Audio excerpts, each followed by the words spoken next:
Hi,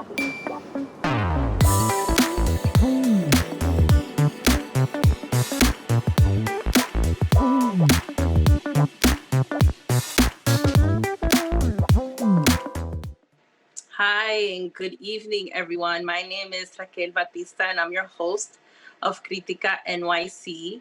And we focus on the work, life, and politics of the Latinx community within New York City and beyond. And I'd like to introduce you today to our guest, Janvieve Williams Comrie, who is joining us from the Bronx. Today's conversation, we will be talking about culture wars, and basically a lot of Janvieve's work has been focused on issues of human rights, protecting the rights of Black women and Black girls, both in the United States and in Latin America. She is an adjunct professor at the New School, and she was almost recently an Open Society Fellow. So thank you, Janvieve, for joining us today. Thank you for having me and having this show as well. Thank you. It's been quite a ride, over the last several months. But basically, I'd love to, hear about you, and I'm sure our audience would love to hear a little bit more about you, about your work, about your trajectory, and what brings you to doing human rights work. Okay, thank you. Well, as Raquel introduced me, my name is Janvieve Williams Comrie, she, her, hers. And I am an immigrant. I have a very clear immigrant identity. I migrated when I was 15 from Panama, and I went to Toronto, to Canada. And then after a few times migrating back to Panama and living in other countries as well, my first, landing spot in the United States was actually in Atlanta, Georgia. And that's where, I've been organizing since I was a youth organizer, right? In Panama. So organizing was not new to me at all. And I was also organizing and working with women in Canada during my time there. But when I moved to Atlanta, the intersection of faith, social justice, and human rights. And then I grew up in a really Black household in Panama as well, where we actually studied a lot of African-American history, specifically around civil rights, and also, Caribbean history, specifically Haiti, right? So being in the South, all those things came really together for me. And I feel that my knowledge around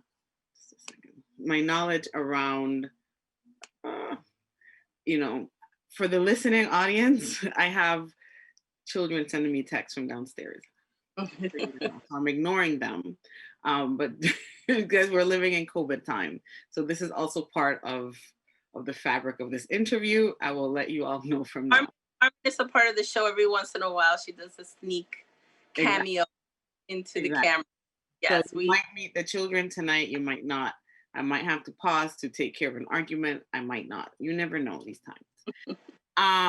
So yes, being in the South, really the combination of everything, I feel like my parents had instilled in me regarding Blackness and regarding history really came together for me in the South.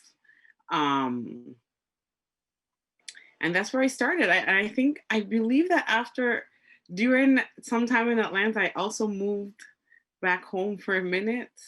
And then I ended up here in New York City, specifically in the Bronx. Yeah. So it's been a long road for you. I mean, when I met you originally, I think it was like in the early 2000s, maybe, because my family had also moved to Atlanta, Georgia. I think you were still based here and doing work here in Atlanta at that time. And, it's very interesting for me, I think, especially during these times, during this specific election, how really, what's happening in the South. And also when we talk about right? The globe and the Latino community, the global South, right? How that really, forms us and informs our decisions and how we participate in civil societies, say, whether it be like, as voters, being civically engaged, even if a person may not be documented or be a citizen or be a registered voter, all the ways and the reasons as to how, people get involved. And one of the interesting things I wanted, for us to talk a little bit about is recently President Trump, right? I usually don't say his name very often, but he put out an executive order at the end of September, which it is entitled the Executive Order on Combating Race and Sex Stereotyping. And, essentially really putting an end to diversity and inclusion trainings within government agencies. And I just wanted to read a little bit of it, and I would love for us to delve in and talk about what this means, right? Because this is, you have committed a lot of your career to working on these kind of issues, right? So, in the executive order, he says today, let me start here. He says the purpose, the battlefield of Gettysburg to the bus boycott in Montgomery and the Selma to Montgomery marches, heroic Americans have valiantly risked their lives to ensure that their children would grow up in a nation living out its creed expressed in the Declaration of Independence. And then I'm just going to go down, and he says here, thanks to the courage and sacrifice of our forebears, America has made significant progress toward realization of our national creed, particularly in the 57 years since Dr. King shared his dream with the country. Today, however, many people are pushing a different vision of America that is grounded in hierarchies based on collective social and political identities, rather than in the inherent and equal dignity of every person as an individual. This ideology is rooted in the pernicious and false belief that America is an irredeemably racist and sexist country, that some people simply on account of their race or sex are oppressors, and that racial and sexual identities are more important than our common status as human beings and Americans. So I just want No, my first thing listening to that is this man doesn't even know the name of this country because it's not America, number one. So when I hear that, I'm like, so this person is focusing on something that's not even a country. Okay, cool. It's an executive order though, with the flawed language inside. And what is it, because this executive order is specifically for government agencies, right? Yes. But we know that when these kind of actions take place, like for example, Rosa Clemente, who she's a Afro-Boricua thinker, doer, who also ran for vice president several years ago under the Green Party, I believe. And she had a contract to do an essentially diversity training talk to a national credit union. And that contract was canceled because of this executive order, right? So then, we know and we have experienced in the past that once, we see these kind of policies being put in place, even in government, this could also potentially impact other institutions, right? It could impact the corporate sector and how they're looking at how they're going to engage with communities of color and with women and the LGBTQI community. This can also have a ripple effect for education and higher ed. This could, of course, send a message, right, to the Supreme Court. And as right now we're looking looking at a new appointment being made. Most likely is going to occur before the election on November 3rd. But who knows, right? Things can happen. We are living, right? We can always pan it up all to the pandemic. But, you know, this can be significant. And it can also, I think, even potentially impact philanthropy and these other organizations that are always looking to work within communities of color. So I do see that this could really have a very negative effect moving forward. And I would really love to hear your thoughts on that. No, my first thing with diversity, equity, and inclusion is it doesn't work, right? It doesn't work how it has been being promoted. And as you see, if we look at, yes, absolutely within government, one, I do not think this government has ever been committed to anything around diversity, right? So this executive order is like, it's not for his government, is this to send a threatening message, right? Because this person and his whole cabinet they don't really care about equity and inclusion. They care about class, right? And within that class, they care about profits. And there's I have a whole other analysis around that as it relates to what's going on right now in government. Now, in regards to equity and inclusion, how it has been marketed, because what most people of color, Black people, the words that we were using beforehand were not equity and inclusion. It was anti-oppression, liberation.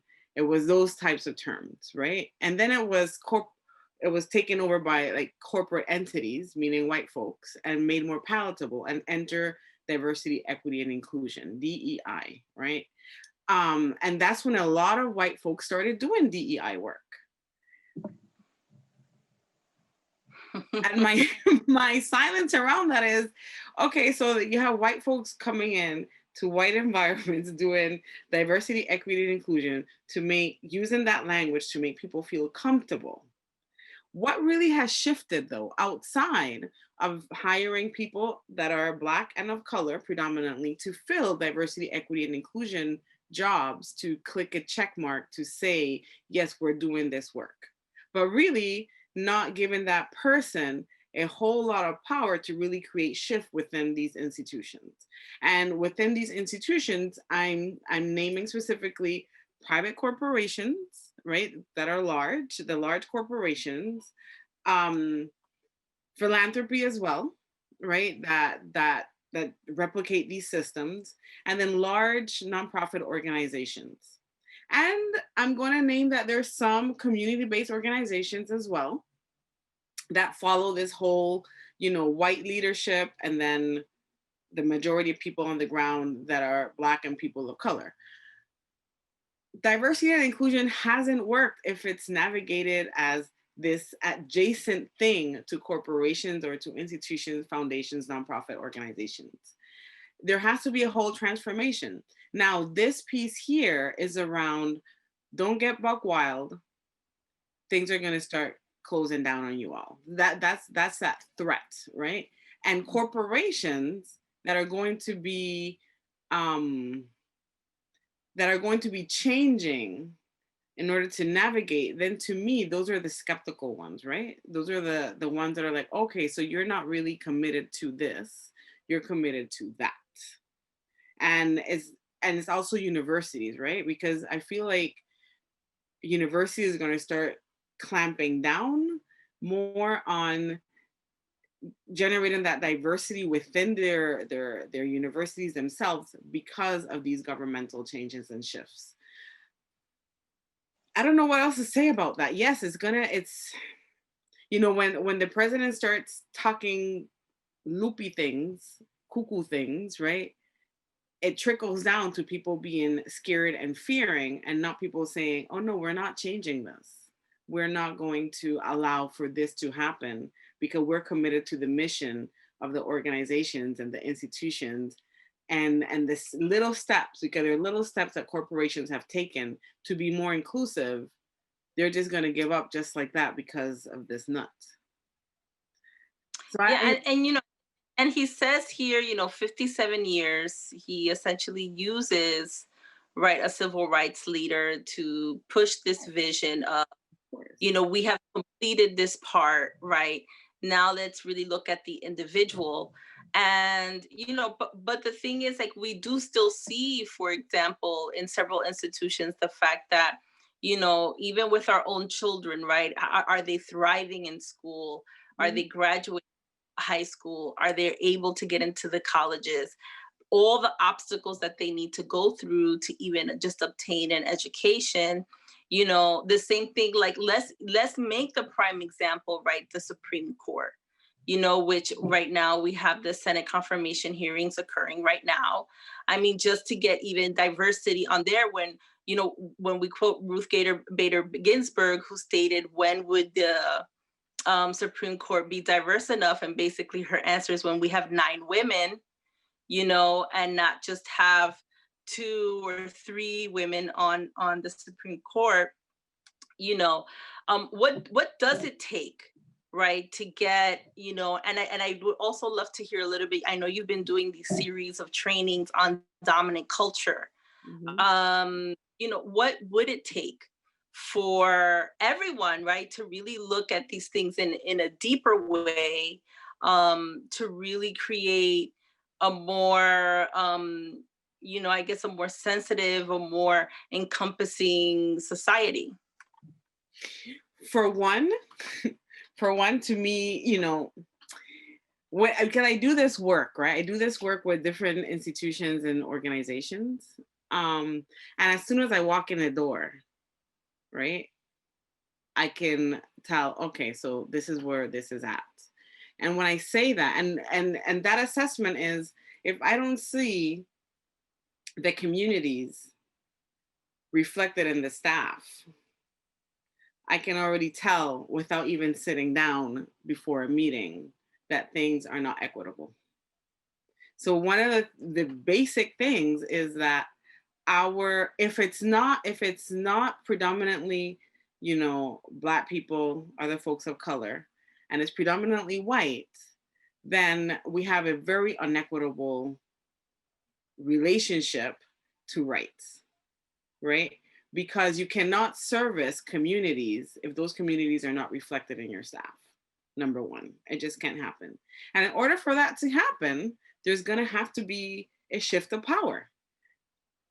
And that shift of power will mean, if you're really committed to this, that some people will have to step down and use their privilege elsewhere and move into other areas of work, and let people that can make decisions for their communities that they're actually part of to step up and collectively, right, have access to that power. But are folks really willing to do that? No. They hire folks like me to tell them exactly the same thing over and over. But then the shift doesn't really want to come, because who wants to give up power? Who wants to give up a nice cushy salary for other people to come in? White folks don't. That's right. Hmm. So their intentions Yeah. don't reflect their practices. And that's at the core of why diversity, equity, and inclusion just doesn't work. There has to be a shift for diversity, equity, and inclusion. And the word equity, right, has to be in there. And folks think that, oh, just like by hiring by hiring rich Black people, we're going to achieve equity. How? Folks don't even know what equity means. And they have, oh, let me know. Yeah. Don't get me started, because a director, No, I a hear it because director,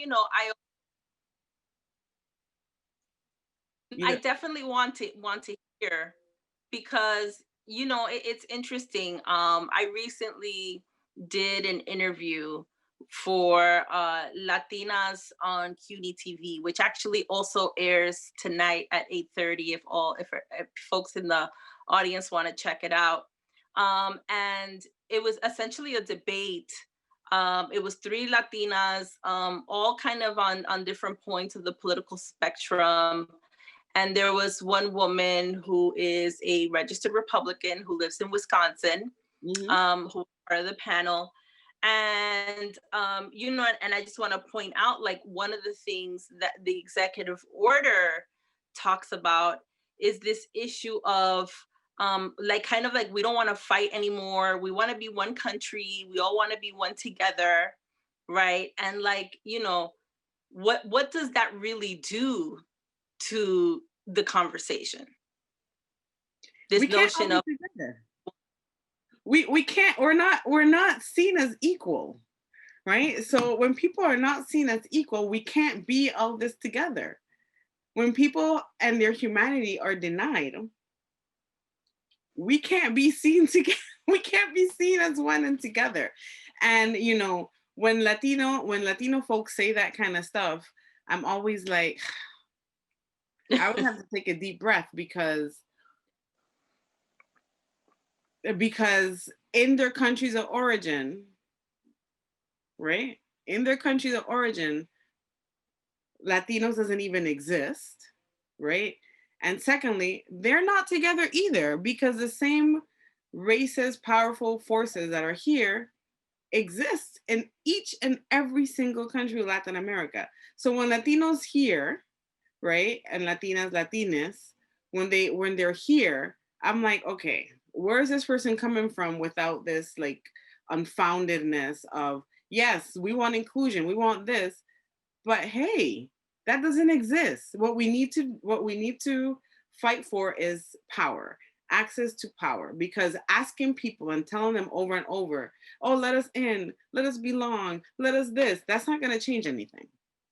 That's not going to, what people need to really, my message here for white folks listening is to take a step aside.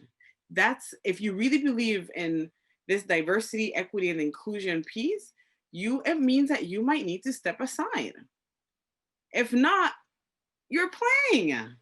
It's just not going to happen. And when we have, I've met with all white boards talking about we need to diversify. And I'm like, so how long is your term? Some people have 5-year terms, 10-year terms. Lifetime. How is a board of directors going to say that the staff needs to be diversified, but then the executive director has to make decisions through the board? How? It's just, it's just like me telling my 9-year-old that he has to read, write a novel and type it and edit it himself. And I throw all the pages and a typewriter at him. How? Mm-hmm. Yeah. So, and can you tell us a little bit about the trainings that you've been doing on dominant culture, and also the work that you've been doing with AfroResistance, the organization that you founded and are executive director to? I know that you work on these issues and some very critical issues in Latin America, right? Because we know that people who are doing organizing work and who are having these kind of conversations within their own communities also face up to even death threats, just to talk about how can we, open up government, open up, work corporations, or open up more to communities of color in Latin America. I would love to hear more about that. Thank you.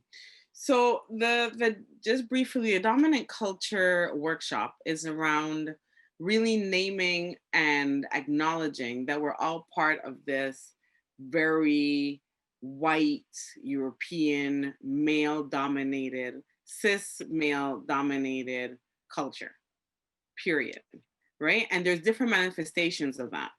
But my homegirl and co-collective partner from Radio Caña Negra, she has this term, Evelyn, she has this term that she uses that says ubícate, right?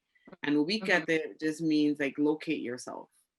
And folks many times, including well-intended folks that are fighting against the empire and fighting against the this and the that and the rest, are also part of that empire, right? And upholding things, right? And a quick example is like, you know, folks not believing in child labor and this and this and this and this and that, right? Cool. But then the same folks will shame a mother, right, for like holding their child's hand really tight if they're in trouble. Right? So they don't believe in child labor and they're fighting against that for liberation of children, but then they don't support parents. There's a disconnect, and people might be like, well, one doesn't have to do with the other. Well, it does, because we're looking at children as whole human beings. What about parents that are trying their best here and in other contexts to protect their children? How come they don't get any support? Right? So that's like a disconnect. Another disconnect that we talk about that comes up often is like, you know, work hours, right? Like people really being stressed out about productivity, right? Foundations, giving money for the goodwill, supposedly, but then pressuring folks for the grant reports and the this and the this and the this and the that. And they're in their air-conditioned offices, and then folks are organizing on the street 9 to 5 and then have to go home to prepare a grant report for $5,000, because if they don't do it, they might not get $5,000, which is nothing. Right? But that's dominant culture, right? This entire, you know, so the workshop is around like, we're all part of dominant culture. Every single one of us. Every single one of us. And while we focus in the United States, dominant culture is pervasive worldwide, right? How do we perpetuate? How do we uphold?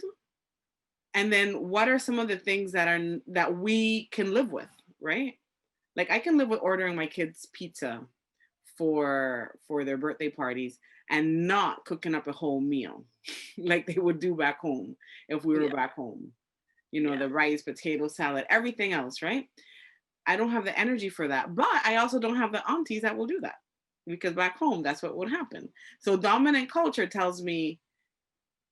makes me feel sometimes I should be doing more for my children, but I don't have the capacity. And yet, here's an easy way out: order the pizza. And I do it, and I feel no shame about it anymore. Before I did, though, I was like, if I were back home, we would have this and this and this and this and that. And if I were back home, rich folks will be ordering pizza because that's seen as an American food. Right? So there's this like convenience, and then there's a class piece outside of the country as well. Rich folks order pizza for their birthday parties as a catered meal. Yeah, that's a delicacy. It's a delicacy, and over here it's like it's the cheapest, easiest thing that will stretch the farthest. Right? So but it's seen as this US thing. In regards to, you know, I was telling, while people here are having a conversation around diversity, equity, and inclusion, right? Folks abroad, a lot of folks abroad, especially Black folks and Indigenous folks, are dying. Not that they're not dying here. So these conversations are also like,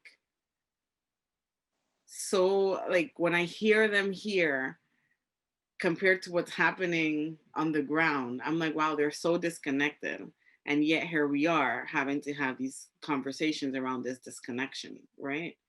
So yeah, so the work that AfroResistance does, AfroResistance used to be called the Latin American and Caribbean Community Center. We changed the name around 6 years ago to AfroResistance, just to be more intentional, because there was a lot of confusion by other folks that were not Black about what the center should be and do and everything else. And then we said, no, we're not playing this game.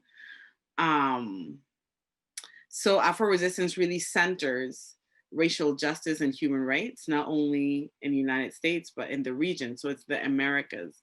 And it also includes the Caribbean, including the English, Spanish, and French-speaking Caribbean. And the whole of Latin America, understanding that it has multiple languages, right? So one of the things is one of the things that we work around is language justice as it relates to Black people. A lot of people don't even think that we have this issue for some reason, just because we're Black, right? So it's like, oh, can we get somebody from Brazil and somebody from this? I'm like, there's different languages, slow down, right? We need to like make sure that we can hear and understand each other. But it's that thoughtlessness, right? Around like, oh, we can all get along, even though there are different languages. And then my honest North Star in that work is that Garifuna women are being kidnapped and disappeared, and Black women in Colombia are being killed and disappeared, among other countries as well. So while yes, I engage sometimes in the conversations around diversity, equity, and inclusion, my North Star is how can we stop this from happening? And what is the impact that has specifically on families and on girls?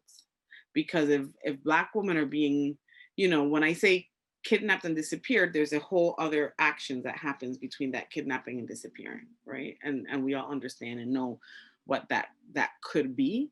But then what does that do to the fabric of a community, to a fabric of a family, and then to the fabric of our diaspora? And how do we link those disconnections? So we're really doing an intentional job to really linking Blackness, period, right? What's happening with the communities here? What's happening with communities abroad? So for example, this coming Thursday, we have a call on state violence and the war against women. And, we're speaking from, we have speakers from the United States, from Brazil, and from Honduras specifically, right? And the panelists are really going to talk to each other, because we also create these spaces where the guests can speak to each other, and that speaking to each other then inform the public about what's going on and what's at stake. And that, that takes me to like this whole conversation around Latinidad and who is, who isn't. And yes, even within that conversation, the folks that are fighting to be Black are not really, like, for the most part, paying attention to, while folks are fighting to be Black or not Black, Black people that look like me are actually dying. So I'm also like, it's such a dominant culture is that too, like the privilege of having these conversations around Blackness and Latinidad and who belongs and who doesn't belong and all this back and forth, and then there are people dying. Yeah. So that's a disconnect as well, and the dominant culture, right? Because nobody's fighting to be a cashier at the Kroger in Atlanta or the shopping right over here. They're considered Black, period. So folks that are fighting around their Blackness are also not fighting to be a specific type of Black. Yeah. I mean, I think that, it's a thing of like meeting people where they're at, right? Because that's a part of, bringing them into the conversation.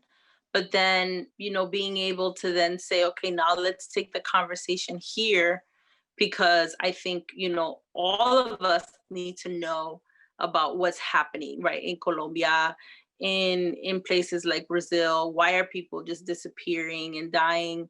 And I know that you work very closely with a woman in Honduras. Is it Honduras that she's running for president? Colombia. In Colombia. But can you tell us a little about her and her campaign and how you've been working with her and the significance of her running for president, being a Black woman from Colombia? Oh, absolutely. Well, the first thing to know is that Francia Mina Marquez, right, is a minor. She is actually somebody that comes from a rural community that has been neglected by the government for years. And Francia, part of the artisanal or artisan, is that how the artisan mining, right? In communities is that you go to the river and you actually, with your bandejas, I don't know how to say bandejas now. Like a sift, like they sift. Yeah. You actually go by hand and you look for gold and then you sell it, right, at the market. But because of foreign trade, specifically Canadian and US, um, that mining has been given away on their land, on Black people's land, to private corporations and displace thousands and thousands of people outside of a war, right? And the war was actually happening during that time as well. So Francia was, once she could no longer sustain herself with gold mining, she became a domestic worker. She was politically active during that time as well. And then her community selected her to actually go to university to become a lawyer. And I said community because that's very critical here. When you see Black attorneys, lawyers, doctors, et cetera, coming out of extremely poor and disenfranchised and neglected communities, know that it's not an individual doing that. It's a collective community decision that these certain people will be able to go to university, because it takes a collective sacrifice for that to happen. So Wow. as a people's lawyer, right, as a people's lawyer, and an environmental justice advocate, now she has decided that it is time for a Black president in Colombia. So elections are around 2 years from now. So the campaign is on. The campaign is on, and here we go. And everybody needs to be watching that, because it's going to open up a lot of opportunities for girls to dream, and for young people in different communities to also know that they can get there, regardless of the outcomes, that they can also dream big and get there. But what she's doing also is for all the people that have been disappeared, all the massacred Black people in their communities and throughout the region. This is the hope and the voice that is going to come about in regards to, like, this is no longer acceptable. It never was, but now publicly, this is not going to be acceptable. And I hope that more media starts paying attention to this. Colombia is a very important country in the region. Because of land and because of history. And it had the longest war as well, right? So these are all combinations that make somebody like Francia and her community, because they have lived through all these things, the best option to be president. And you've traveled to Colombia and to her neighborhood as well, right, Janvieve? Many times. We spent a month with Francia. My whole family spent a month in Colombia 2 summers ago. And and Ayansi wanted to stay in her community. Why? Because and her the days that we were there was no water, there was no electricity. So for a child to want to stay and understand those conditions, it just means that there's an ancestral piece around belonging that children and adults can feel when they get somewhere. For me, a lot of, I am not a Colombian woman. I have never appropriated Colombianidad. But Colombia is next to Panama. And Colombia, Colombia has the environmental diversity that is really one of the biggest lungs, right, in Latin America, in the region, as well as Brazil is, right? So yes, because of proximity, I used to live on the border of Panama and Colombia, like a few, not decades, well, maybe a few decades ago, who knows? Mm-hmm. And it was during the war. So my first, no, I think this was like late 1990s that I lived there. And the first time that I saw blatant racial discrimination against other Black people was when I was living on the border, because there were so many internally displaced people from Colombia, Black people, that were coming into the community where I lived in Darien, which is the border of Panama, Colombia. And One thing about Black people in Colombia, for the most part, their their ancestral, okay, they're collective, they live collectively, right? So they depend on each other. So one of the biggest lessons was that people are coming or migrating and bringing their love for their race, their love for their African ancestry, through their hair, through their clothing, through their dances, their language, their accents. And it's something that I didn't grow up in Panama with, even though I went to a predominantly Black school. So living there and seeing people coming in, and then seeing the reactions of the non-Black, because they were not white, the non-Black teachers, that have a lot of power in rural communities, right? Teachers are organizers in rural communities, and how they were basically wanting to strip these children from any African pride Mm-hmm. was painful, hard for me to watch and experience. And I really became um, friends with a lot of the families that were migrating. And that was one of my first, like, no, this is messed up. This is messed up that the Panamanian government and their staffers are treating these people like this, when all they want is safety and security, and there's a war happening. And the reactions were like, the war is not our fault. This is our country. Da, da, da, da, da, da. So that was my first, like, wow, this is what that looks like. Like Mm-hmm. when policies are not really to benefit people, right? And where others that are coming in with something that could be so valuable, because that area in Darien is Black and Indigenous, only Black and only Indigenous. These migrants could be so valuable to changing how we see each other and how we experience each other, and yet they're being stripped away, stripped apart. Their hair, Panama had laws. We can't, I could never go to school with this hair in Panama, for example, right? So these Mm-hmm. children coming in with braids, they had to, like, get rid of their braids. So many injustices that were happening, and that brings us back to this man Yeah, eliminating. it does bring us back to this, right? Because all of these things that are happening are just being repeated. They just may have different faces to them, but it's like these same sorts of policies that are being instituted all throughout, not just the United States, but all throughout the Americas, right? Because we also know that similar things occur in the Dominican Republic, right? And as some of you may recall, when you were watching one of the first show of Critica NYC, we had a panel specifically discussing the issues of anti-Blackness within the Dominican community, and how complex the issue is, right?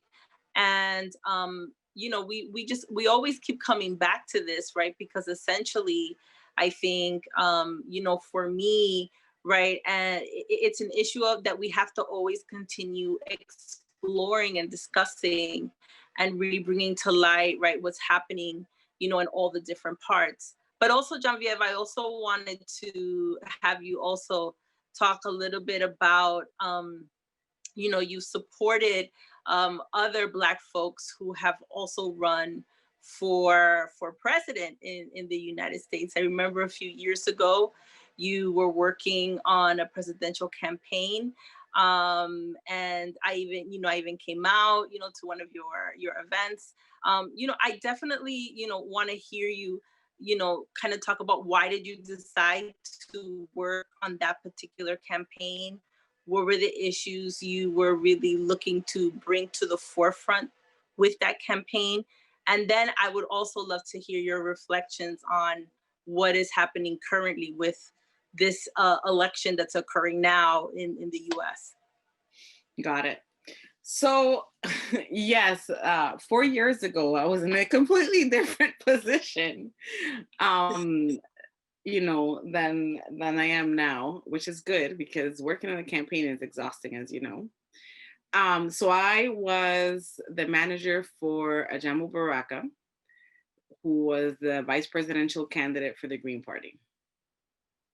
The reason I decided to support that campaign, because folks know that we do not live, in the United States, we do not live in a democracy. We have to just be really clear about that. And for those of you that know how the electoral culture works here, you know that votes, yes, they're extremely, extremely important. Go and vote, but there's also an electoral college, right? And that is what it is. So folks know that I do not believe in the voting structure here. And I do not believe in two-party systems.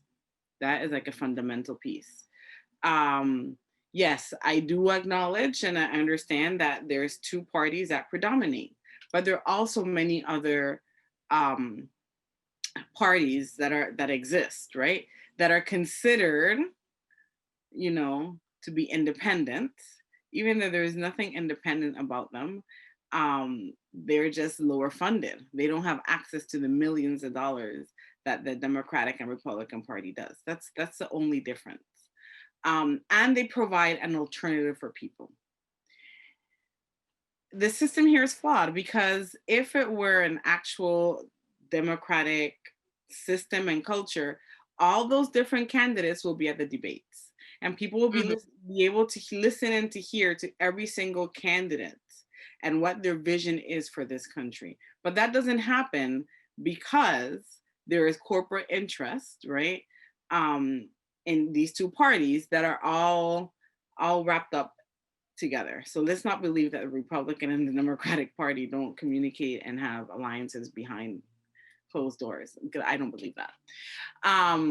So yes, so when I had the opportunity to represent as a manager for a vice presidential campaign, I really had to think and meditate on it. Because one, I can't vote here, right? I don't have voting rights in the United States. And second, it's not a process that I believe in, but I do believe in independent parties. Well, independent parties. I do believe in alternative parties. So I decided to join on, and it's an intense process. All I can say, all I can say is that the two big parties don't play nice. And up to today, I know that areas of my house are still bugged by other parties. And it has been proven because our internet providers have come around 3 times already since then, and they can't figure out where this extra line is coming from that wasn't there before, that keeps on intercepting with a lot of our functions and creates dead spots in my house. So yes, those are the things that we know happen during elections, and then they condemn like these independent parties that are just trying to really bring alternatives to the forefront, where these corporate parties don't want those alternatives to even be heard. Because when those alternatives are really heard, they're going to be accepted differently. Yeah, so why don't you give us like an example of one of the issues that he ran on that, like, for example, this whole fracking issue, right? Kamala Harris in the vice presidential debates, was emphatic about the fact that fracking will continue. Fracking. I was like, I thought she was going to say another word, quite honestly, but I was like, what, really? Are you really saying this? And, I guess there's a part of the voting base that really wants to see fracking happening. I found it actually very weird. But yeah, I'm imagining that, folks were looking, to really have, right, environmental justice at the forefront, right? Being able to, protect the earth. I did find it very, very strange that she said that specifically. Did you get to watch? Did you watch? I watched it. Well, that goes to show the priorities of the candidates that are running right now. That only goes to show the priorities and how they're making sure that the financial and capitalistic interests of this country will be protected, and that the land where other people sit on will be exploited for the benefits of the folks that enjoy the most capital. So that's what that meant to me. It was very clear that was going to happen. And then there are disconnects, right? The healthcare piece they don't believe in is not, so there's so many disconnects between both parties that are running right now. And right now I feel that people in the United States are voting for literally the lesser of two evils, and knowingly doing that, knowingly voting that way to prevent the current president from having a second term. So to me, it's like, I mean, but do you think, the question that comes to my mind then is, can we move then, if the electorate has the ability to cast the "we don't want you" vote, will they be able to ever get to the point where they say, this is really what we want, this is really what we're looking for, right? And being able to do things like eradicating the electoral college, doing things like, creating a system that does, welcome multi-parties and, really supports that, right? Because then that would mean, looking at things like campaign finance and, access to media. And even though we're living in an age where more and more people do have access to things like Facebook, Instagram, and all these platforms that really helps to elevate voices, right? We know that in a political campaign, you can't just rely on that, right? You need to have ads and commercials and right. I think, all of this has also really prompted, like within my own family, us having conversations around what is propaganda, what is the truth, what is really going to happen right after all of this? What is it going to be like on November 4th? I can't tell you what it's going to be like on November 4th. I do think that the folks, I do think that, if the Democratic Party wins, for example, the status quo will remain. I do not think that there's going to be any deep changes. Now, I do think it's coming in the future, though, because there is another generation of elected officials that are committed to making structural changes. I do not think it's going to be with these candidates right now. But I do think in the near future, we're going to start seeing some structural and systematic changes. One of the things, for example, that Ajamu was wanting to, Ajamu spoke about, for example, something as simple as the age of voting should be lower, right? And folks actually, when he used to say that, it got a really good reception. Why? Because if you're old enough to drive a car, right?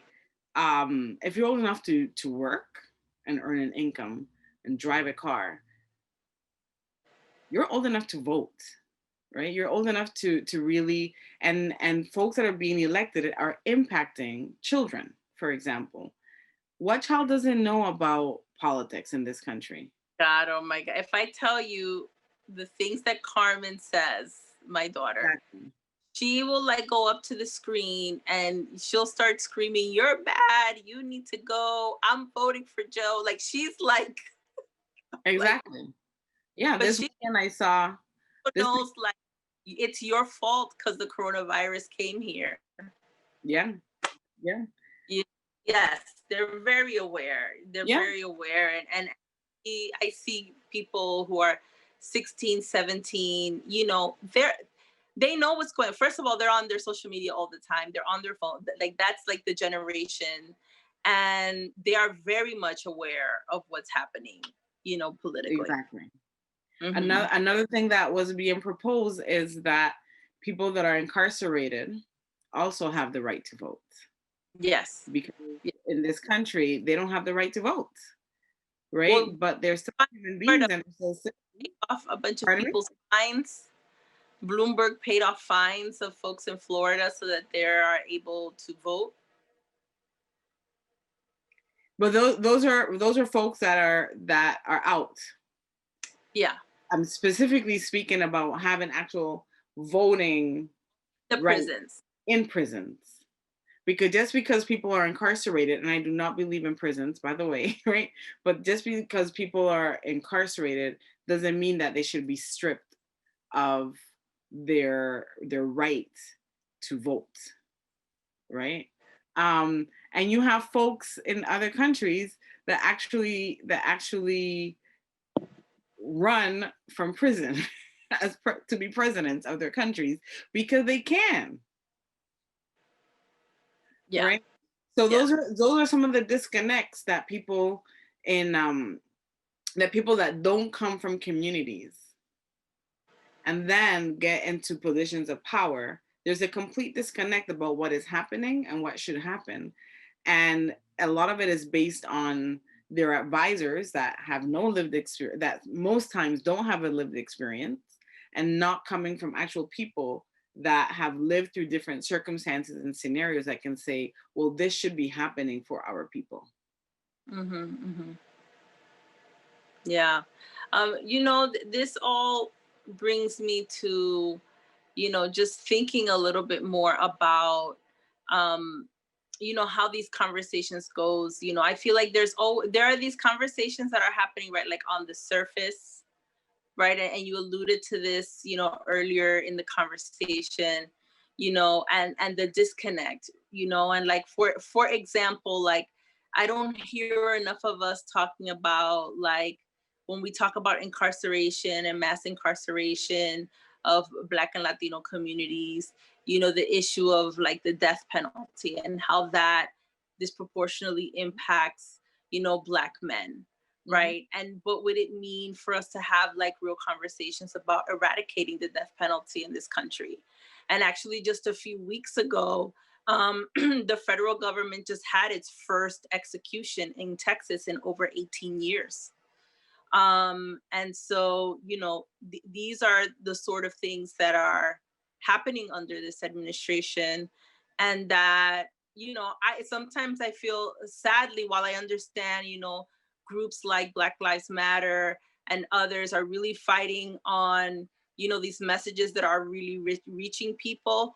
Like, how can we have these conversations about things like the death penalty? Because in the end, that's like the nitty gritty. That's really where I think, you really truly address, these bigger issues of mass incarceration. Absolutely. And it's death penalty, impacts mostly Black men, but also with a lot of special needs, right? Because a lot of the folks that have been executed, and that word is so heavy on my soul, are folks that have different needs, right? Emotional, mental needs and capacities. And I've worked on death penalty, which is when I lived in Atlanta, specifically around Troy Davis. This is also really close to me. And another issue that's not spoken too much about is youth life without parole, right? Where when people think youth, they think, they're 13, 14, 15. But I've met with people that are 32, 33 that had youth life without parole, but now they're serving a life sentence, pretty much, right? And these are the conversations that are not happening. I was on a call, and I know we're close to the end. Yes. I was on a call last week where a judge sentenced a young man over the phone, a conference call, and then ended saying, I hope when you get out, you get a good job, like at a bodega or something like that. These are the conversations that we're not having. Yeah. Bueno, Janvieve, thank you so much for giving me of your time today, of your intelligence, Please, everyone, check out her website, AfroResistance.org. You can also find her at janvieve.com. Thank you again for joining us on Critica NYC, and I hope to see everyone in the next 2 weeks. Take care and make sure you go out and vote.